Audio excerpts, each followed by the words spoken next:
you are doing well at your home. Today we will learn chemistry, and in chemistry we will learn Heisenberg uncertainty principle. बहुत ही खूबसूरत और बहुत ही interesting topic आज हम पढ़ने वाले हैं और वो है हाइजेनबर्ग का अनसर्टेनिटी प्रिंसिपल.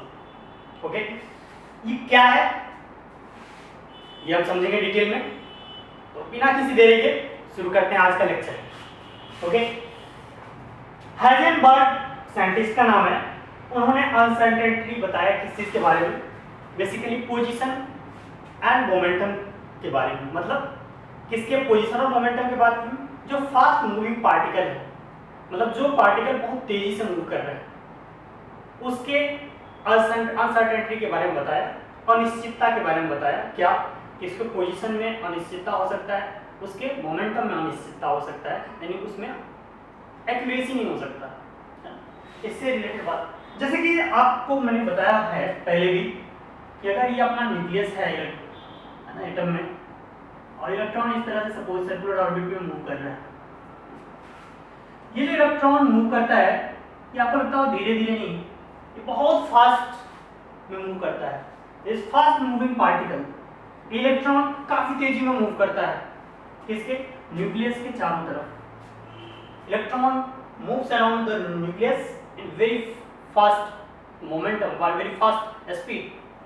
वो तेजी से मूव करते रहता है ये इलेक्ट्रॉन. अब जब ये तेजी से मूव करता है तो आप फील कर सकते हो, जैसे कि मैं बोलूं कि एक्चुअली बताओ आप इलेक्ट्रॉन अभी कहाँ है, तो आप कहोगे कि यस ये इलेक्ट्रॉन अभी यहाँ आ गया होगा. लेकिन चूंकि ये काफी तेजी से मूव कर रहा है, तो जैसे आप बोलोगे यहाँ है, जब तक यहाँ बोलोगे आप तब तक ये इलेक्ट्रॉन यहाँ से यहाँ आ जाएगा. जब आप बोलोगे कि यहाँ है तब तक ये यहाँ से यहाँ आ जाएगा. इतना तेजी में मूव कर रहा है, इतना फास्ट में कि आप अपने नेट ऐसे उसको आइडेंटिफाई नहीं कर सकते. तो ये इलेक्ट्रॉन का एग्जैक्ट पोजीशन, अगर ये फास्ट मूविंग पार्टिकल है तो इसका एग्जैक्ट पोजीशन हम नहीं बता सकते. ये बात किसने कहा? हाइजेनबर्ग ने. हालांकि बोर ने एग्जैक्ट वैल्यू भी कैलकुलेट कर दिया कि वेलोसिटी कितना होगा इलेक्ट्रॉन का बोर ऑर्बिट में, और यहीं पे कॉन्ट्राडिक्शन आ जाता है बोर मॉडल और हाइजेनबर्ग अनसर्टेनिटी प्रिंसिपल के बीच में. हालांकि बोर का ये कहना गलत था. एग्जैक्ट वैल्यू वो जो कैलकुलेट कर रहे थे, क्या कि पोजीशन क्या होगा एग्जैक्टली, मतलब उसका वेलोसिटी क्या होगा, है ना, एग्जैक्टली वो कहना मुश्किल है. अच्छा, तो कहने का मतलब है जो हाइजेनबर्ग अनसर्टेनिटी प्रिंसिपल है, this is related to position and momentum, and momentum is related to what? Mass and velocity. What is momentum? Mass into velocity. Okay. So सबसे पहले आप स्टेटमेंट नोट कीजिए. It is impossible. It is impossible to measure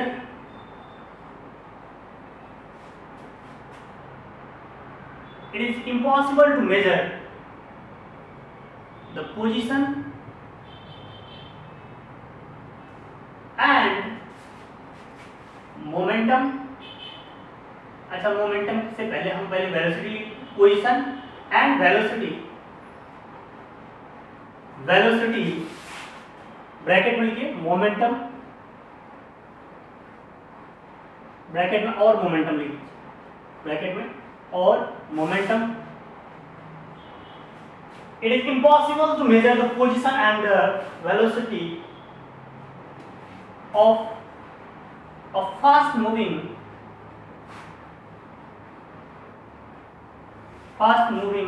particle with accuracy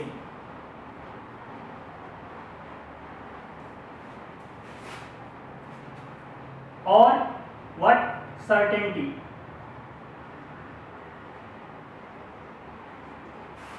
exact position और exact momentum हम fast moving particle का calculate नहीं कर सकते. यही प्रिंसिपल है, यही सिद्धांत है किसका? हाइजेनबर्ग का. हाइजेनबर्ग ने कहा कि एग्जैक्ट पोजीशन या एग्जैक्ट मोमेंटम हम किसी फास्ट मूविंग पार्टिकल का कैलकुलेट नहीं कर सकते. अच्छा, बस इतनी सी बात नहीं बताया, उन्होंने काफी सारा रिसर्च किया और उन्होंने कहा कि अगर इफ डेल्टा एक्स, अगर ये अनसर्टेनिटी इन पोजीशन है ना, या एरर इन पोजीशन है, जैसे मान के चलो आप कि ये अपना न्यूक्लियस है और न्यूक्लियस के चारों तरफ जो इलेक्ट्रॉन मूव कर रहे हैं, आप बताते हो कि इसका पोजीशन ये है ना, आप एग्जैक्टली पोजीशन बोलते हो ये, लेकिन आप जो बताते हो गलत बताते हो, क्योंकि ये आगे मूव कर गया होता है उसी मोमेंट पर, और मान लेते हैं कि जो आप बताते उसमें एरर है डेल्टा एक्स, मतलब जो आप पोजीशन बता रहे हो उससे थोड़ा आगे निकल गया, यानी एक्स पोजीशन आगे निकल गया, थोड़ा सा एक्स आप बोल रहे हो ये एक्स पोजीशन का एक्स से थोड़ा सा आगे निकल गया है ना। तो एग्जैक्टली हम क्या बोलेंगे कि if delta x is error in the position of fast moving particle and delta p is equals to error in the momentum of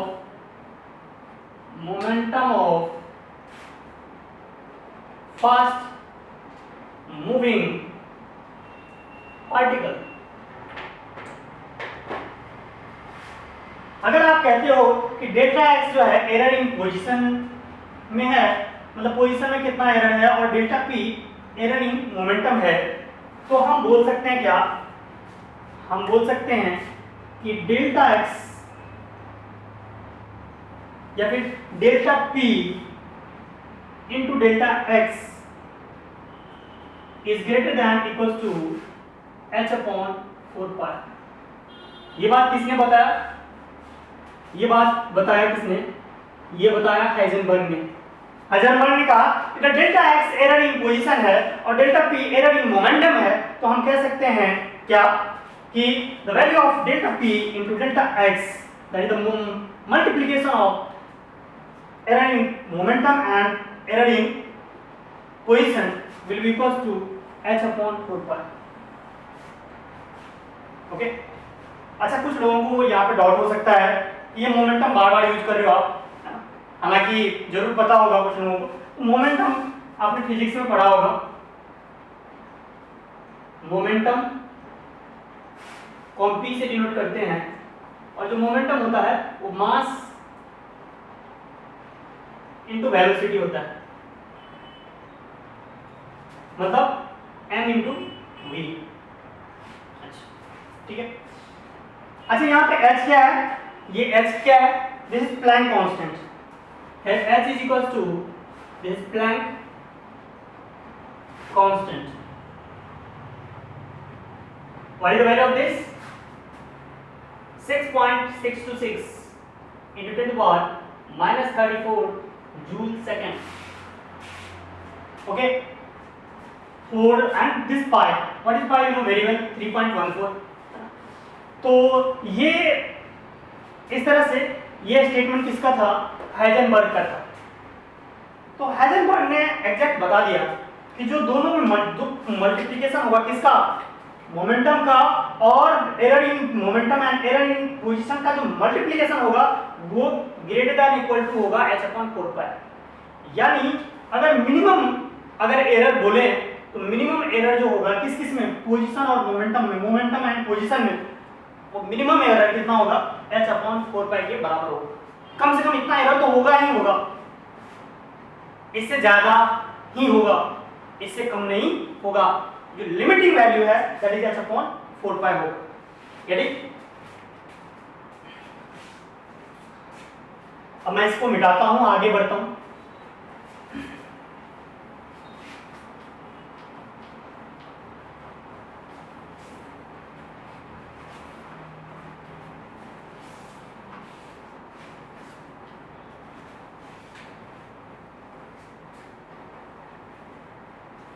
तो यहां से हमें पता चला कि एग्जैक्टली हम वैल्यू कैलकुलेट नहीं कर सकते हैं, किसका, मोमेंटम का और पोजीशन का, है ना। ये जो हमने लिखा delta P into delta x, इसको और सिंप्लीफाइड फॉर्म में ऐसे लिख सकते हैं, momentum is equal to m v होता है। तो डेल्टा पी को हम कैसे लिख सकते हैं, delta p equals to, since you know p is equal to mass into velocity, so delta p can be written as mass into delta v. अच्छा, मास इनटू डेल्टा वी क्यों, देखो अब मास में तो कोई चेंज नहीं आने वाला है, इलेक्ट्रॉन का जो मास है वो उतना ही रहने वाला है, चेंज क्या होगा, चेंज होगा वेलोसिटी में। ओके, सो एरर होगा किसमें, वेलोसिटी में। So we can say that, अगर इसको सिंप्लीफाइड फॉर्म में लिखना चाहें, डेल्टा पी के जगह हम पुट कर सकते हैं m into delta v into delta x that is greater than equal to h upon 4 pi. Okay, now यहाँ पे जो वैल्यू है m इंटू डेल्टा वी, इसमें जो m है ये मास ऑफ इलेक्ट्रॉन है, delta v is error in velocity, error in measurement of velocity, और डेल्टा x को हमने ऑलरेडी आपको बता दिया। ठीक है, यहाँ पे अब मैं लिख देता हूँ m जो है दिस मास ऑफ इलेक्ट्रॉन। बताइए बताइए मास ऑफ इलेक्ट्रॉन कितना होता है, yes you know very well, 9.1 into 10 to power minus 31 kg। Okay, अच्छा डेल्टा v क्या है delta v is equals to error in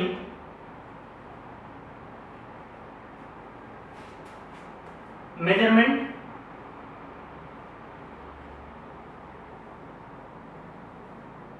of velocity of fast moving particle, of fast moving particle।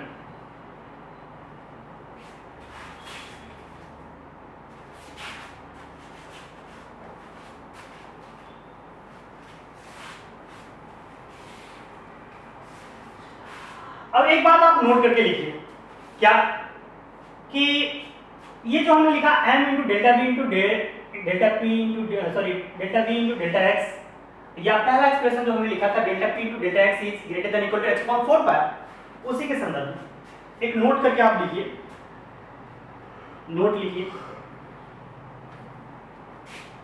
लिखिए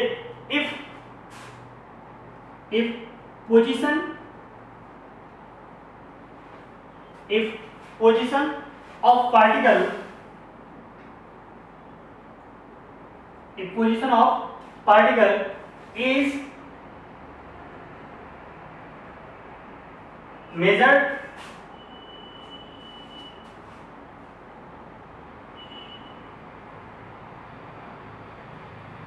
precisely, अगर हम position particle का हम precisely major करना चाहते हैं, एग्जैक्ट वैल्यूज का मेजर करना चाहते हैं, तो हमें क्या करना पड़ेगा, पोजीशन में एरर 0 करना होगा या वेलोसिटी में एरर 0 करना होगा। यानी कि अगर एग्जैक्ट हम पोजीशन चाहते हैं, एग्जैक्ट पोजीशन निकालना चाहते हैं कि कहाँ है, उस समय डेल्टा एक्स जो होगा 0 होगा। डेल्टा एक्स क्या बताता है, एरर इन पोजीशन, है ना। तो अगर हम एग्जैक्ट पोजीशन निकालना चाहते हैं उस समय डेल्टा एक्स का वैल्यू क्या होगा, 0 होगा। यानी कि उस समय डेल्टा एक्स का वैल्यू होगा 0। और बताइए अगर डेल्टा एक्स का वैल्यू 0 है, देन डेल्टा पी का वैल्यू क्या होगा, डेल्टा पी कितना होगा, आपको हमने अभी तुरंत एक्सप्रेशन बताया था क्या, delta P into delta x is equals to h upon 4 pi is greater than equals to h upon 4 pi. मैंने आपको ये बताया था।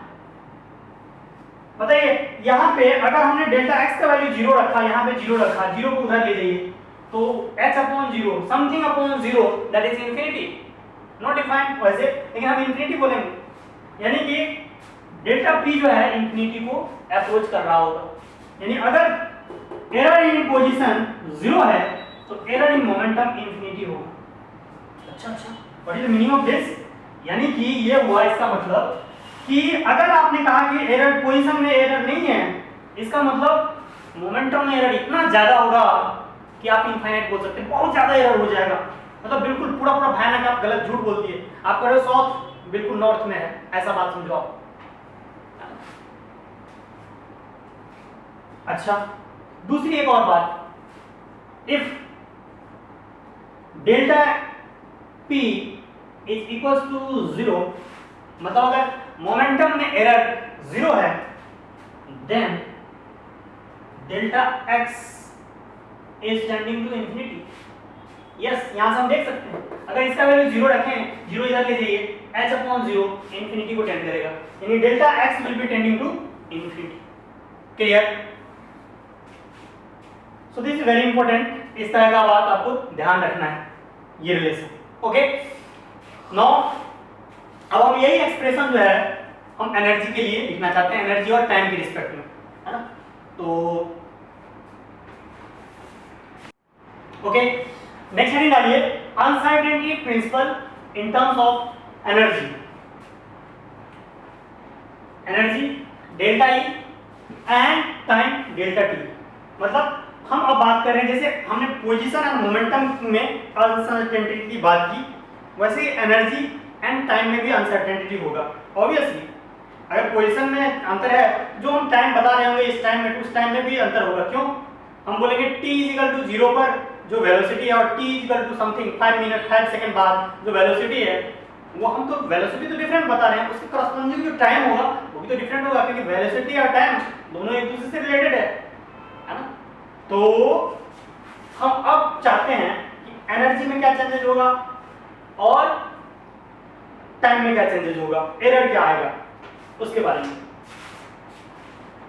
सेम जो एक्सप्रेशन हमने लिखा था, delta P into delta x is greater than equal to h/4π, इसी को हम आगे इस तरह से लिख सकते हैं। इसमें क्या करो आप, डेल्टा t से डिवाइड करो और इनटू करो डेल्टा t से, मतलब ऑन मल्टीप्लाइंग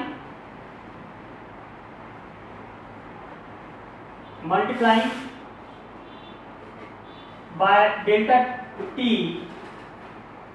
एंड डिवाइडिंग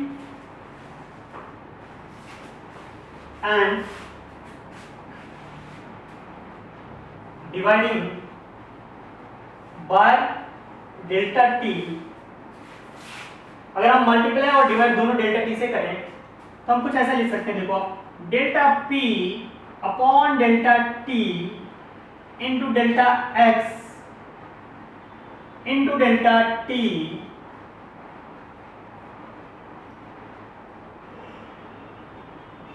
चलो ऐसे ही लिखते हैं, delta p upon delta t into delta x। Delta x को ऐसे ही लिख दिया, delta p upon delta t किया इंटू डेल्टा t कर रहा हूं।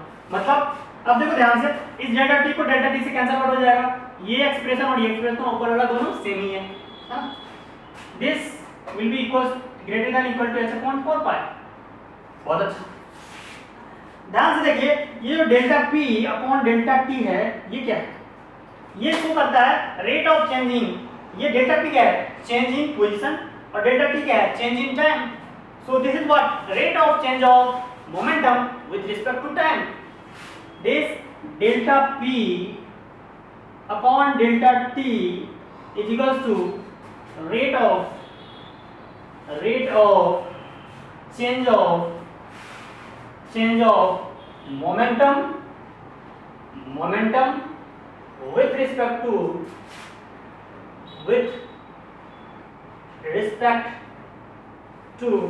time। ये rate of change of momentum with respect to time है। अच्छा, और rate of change of momentum with respect to time is called what, is called force. Force का आपने एक डेफिनेशन पढ़ा होगा, force is multiplication of mass and acceleration, F is equal to ma।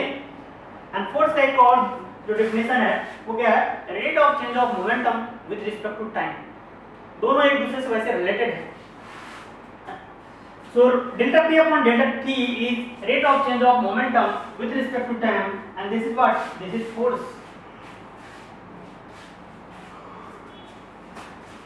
जिसको हम F से डिनोट कर सकते हैं, ठीक है। सो यहाँ पे जो हमने लिखा delta p upon delta t, उसका जवाब हम F लिख सकते हैं, F और F इंटू ये जो डेल्टा t है उसको मैं इधर लिखता हूँ आगे, इसको लिख सकता हूँ डेल्टा एफ। अच्छा इसको ऐसे रखना देता हूँ, delta P upon delta T की जगह मैंने एफ लिख दिया, बहुत अच्छा। और डेल्टा एक्स के को एच टी लिखते हैं into delta t that is equal greater than equal to h upon 4 pi. और यहाँ पे जो एफ इनटू डेल्टा एक्स है वो बेसिकली चेंज इन एनर्जी है, वो एनर्जी है, फोर्स इनटू डिस्प्लेसमेंट, ये वर्क देता है and work is related to energy, है ना। सो यहाँ पे फोर्स इनटू डेल्टा एक्स जो है वो एनर्जी से रिलेटेड है। So F into delta x is delta E and delta E into delta T will be greater than equals to H upon 4 pi। यही एक्सप्रेशन हम निकालना चाह रहे थे और फाइनली हमें मिला क्या कि delta E into delta T is greater than equals to H upon 4 pi होता है, ठीक है।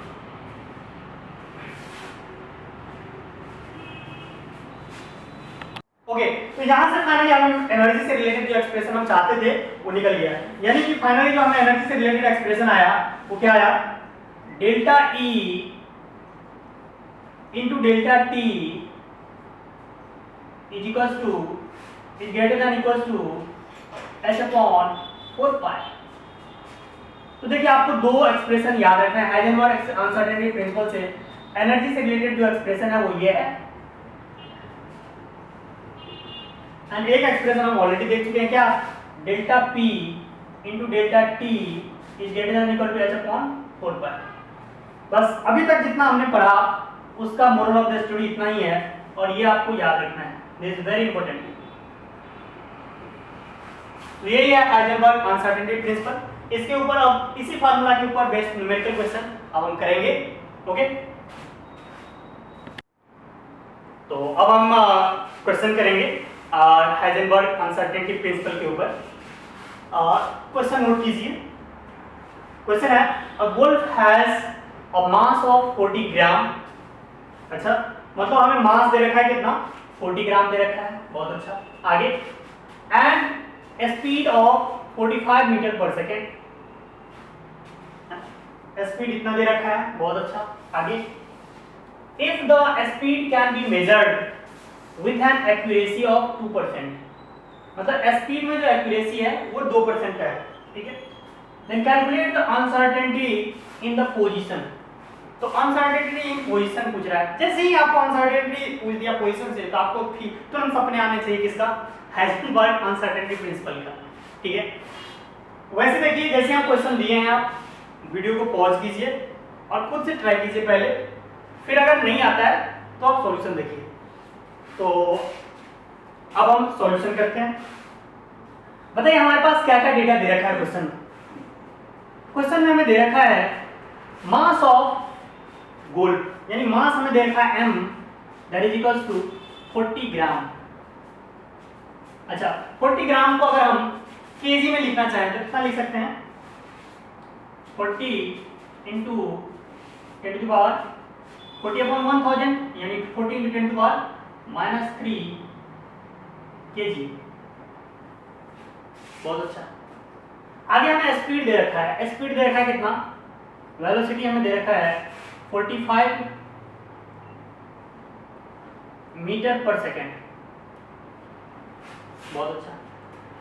लेकिन कह रहा है if the speed can be measured with an accuracy of 2%, यानी कि स्पीड जो दिया हुआ है अगर उसमें एक्यूरेसी है सिर्फ 2% का, यानी कि बाकी एरर होगा, है ना।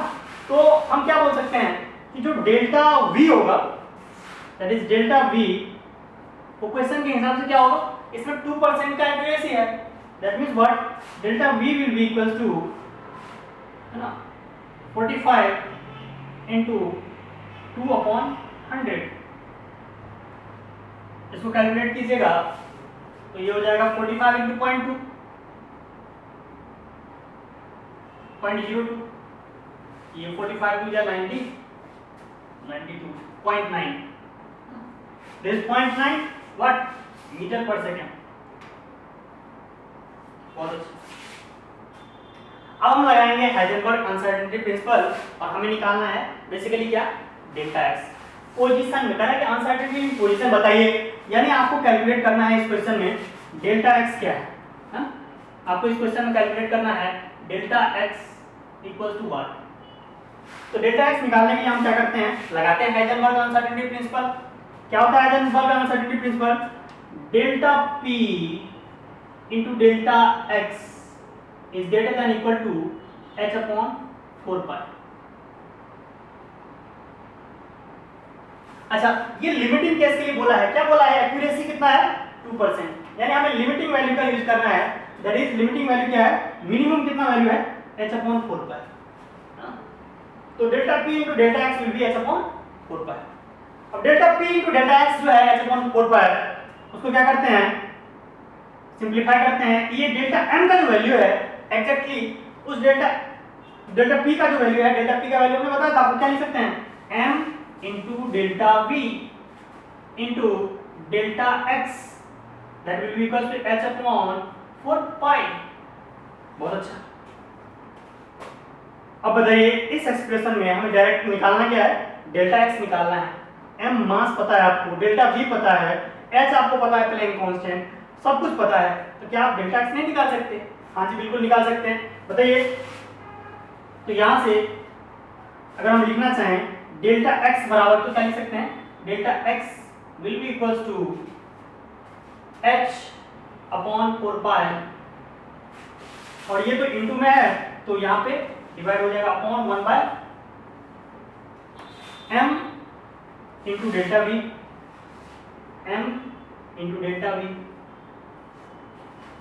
ठीक है, बस यहाँ पे पुट करेंगे वैल्यू और आंसर आ जाएगा। तो चलिए आंसर लाने के लिए वैल्यू पुट करते हैं, यही भी मैं पुट करता हूँ। बताइए h का वैल्यू कितना होता है, 6.626 into 10 to the power minus 34 joule second upon, बताइए 4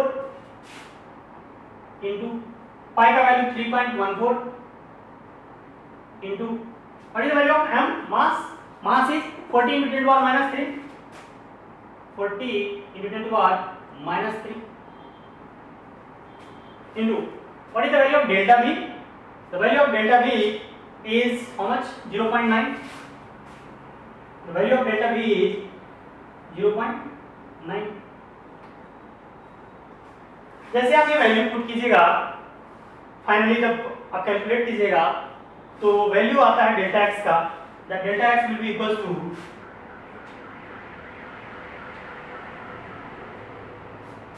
1.46 into 10 to the power minus 33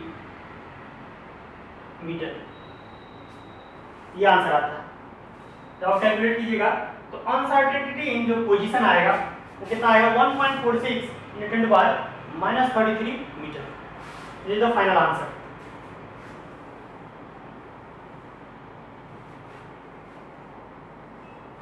okay, अब हम एक और क्वेश्चन करेंगे। ओके, एक और क्वेश्चन हम करते हैं।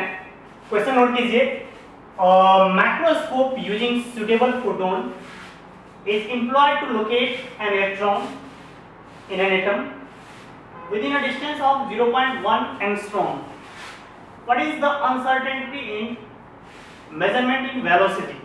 फिर से ये हाइजेनबर्ग अनसर्टेनिटी से रिलेटेड क्वेश्चन है। जैसे पूछ दिया अनसर्टेनिटी इन वेलोसिटी तो आपको तुरंत अपने आना चाहिए फॉर्मूले का, क्या, delta p into delta x is greater than equal to h upon 4 pi, है ना, क्योंकि this is related to Heisenberg uncertainty principle. Okay, तो सबसे पहले वीडियो को पॉज कीजिए, खुद से ट्राई कीजिए क्वेश्चन और फिर सॉल्यूशन देखिए और मैच कीजिए क्या आपने सही बनाया। ओके, रियल प्रैक्टिस यही है। ओके, तो क्या क्या दिया हुआ क्वेश्चन में, microscope using suitable photon is employed to locate an electron. Electron के बारे में बात किया जा रहा है in an atom within a distance of 0.1 angstrom. बहुत अच्छा। What is the uncertainty in measurement in velocity, यानी कि देखो आप ये डेल्टा एक्स दे रखा है आपको, कह रहा है कि इलेक्ट्रॉन का जो लोकेशन है, इलेक्ट्रॉन का लोकेशन मैंने पहले ही बता दिया आपको कि इलेक्ट्रॉन क्या है, एक फास्ट मूविंग पार्टिकल है जो न्यूक्लियस के चारों ओर काफी तेजी से चक्कर काटते रहता है ना। तो यहाँ पे अगर हम बात करें, हमें दिया हुआ है इलेक्ट्रॉन, यानी कि यहाँ पे जो मूविंग पार्टिकल है वो इलेक्ट्रॉन है, यानी हम बात करेंगे मास ऑफ इलेक्ट्रॉन। यानी यहाँ पे जो आपको दे रखा है इस क्वेश्चन में, मास क्या है, मास ऑफ द पार्टिकल, वो मास ऑफ द पार्टिकल क्या होगा, मास ऑफ इलेक्ट्रॉन। और ये तो आपको पता ही है कितना होता है मास ऑफ इलेक्ट्रॉन, 9.1 × 10⁻31 kg। बहुत अच्छा। अब डिस्टेंस में अनसर्टेनिटी दे रखा है, लोकेशन में मतलब क्या है, डिस्टेंस का है इतना 0.1 एंगस्ट्रॉम के अबाउट है, यानी कि डेल्टा एक्स आपको दे रखा है कितना, 0.1 एंगस्ट्रॉम। अब मैंने पहले ही बता रखा है 1 एंगस्ट्रॉम बराबर होता है 10⁻10 मीटर, यानी 0.1 एंगस्ट्रॉम बराबर कितना हो जाएगा, 0.1 × 10⁻10 मीटर। बहुत अच्छा। मास डेल्टा एक्स दे रखा है, आपको निकालना है delta v. Delta v equal to what, यानी अनसर्टेनिटी इन वेलोसिटी कितना होगा। चलिए लगाते हैं हाइजेनबर्ग अनसर्टेनिटी प्रिंसिपल। क्या होता है Heisenberg uncertainty principle, delta P into delta x is equals to h/4π। देखो आप क्वेश्चन में हम लिमिटिंग वैल्यू का यूज करते हैं, मिनिमम जो अनसर्टेनिटी होगा कितना होगा, h/4π के बराबर होगा। Multiplication of uncertainty in position and momentum will be how much, minimum h/4π। अच्छा डेल्टा p को हम क्या लिख सकते हैं, m into डेल्टा v। अच्छा m into डेल्टा v क्यों नहीं लिखना चाहते हैं, क्योंकि देखो आप मोमेंटम तो आपको दे नहीं रखा है क्वेश्चन में, तो हमें क्या लिखना चाहिए, delta p equal to m into delta v into delta x equal to h/4π। बहुत अच्छा। बताइए मास ऑफ इलेक्ट्रॉन दिया हुआ है, वेलोसिटी निकालना है, पोजीशन आपको पता है, सब कुछ पता है, तो आप आसानी से डेल्टा वी निकाल सकते हैं। बताइए डेल्टा वी अगर यहाँ से निकालना चाहें तो डेल्टा वी इक्वल टू क्या लिख सकते हैं, h/4π into 1/m into delta x, m into delta x. बहुत अच्छा। बताइए डेल्टा वी का वैल्यू हम फाइनली क्या लिख सकते हैं, delta v is equal to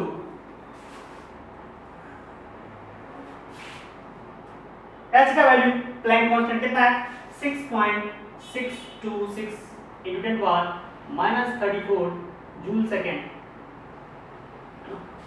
-34, ठीक है, upon 4 × 5, 4 × 3.14 into what is the value of mass of electron is 9.1 × 10⁻31 kg into what is the delta x value, delta x is this much, 0.1 into 10⁻10 10⁻10, ये मैं छोटा लिखा हूँ 10⁻10। ओके, जब आप इसको कैलकुलेट कीजिएगा तो जो फाइनल वैल्यू आता है वो कैलकुलेशन के बाद आता है 0.579 into 10⁻7 मीटर पर सेकेंड। इस तरह से फाइनली हमें वेलोसिटी मिल गया। ये is the answer of the question. Okay, so this all about Heisenberg uncertainty principal. हमने आज बहुत ही इंटरेस्टिंग और इम्पोर्टेंट टॉपिक पढ़ा हाइजेनबर्ग अनसर्टेनिटी प्रिंसिपल के बारे में, जो कि क्या चीज से रिलेटेड था, मोमेंटम एंड वेलोसिटी के अनसर्टेनिटी से, मोमेंटम एंड पोजीशन के अनसर्टेनिटी से, या दूसरे शब्दों में बोले तो हम कह सकते हैं पोजीशन एंड वेलोसिटी के अनसर्टेनिटी से रिलेटेड। ओके, सो आज के लिए इतना ही, हम लोग मिलते हैं नेक्स्ट लेक्चर में। ओके, थैंक यू और have a great day ahead.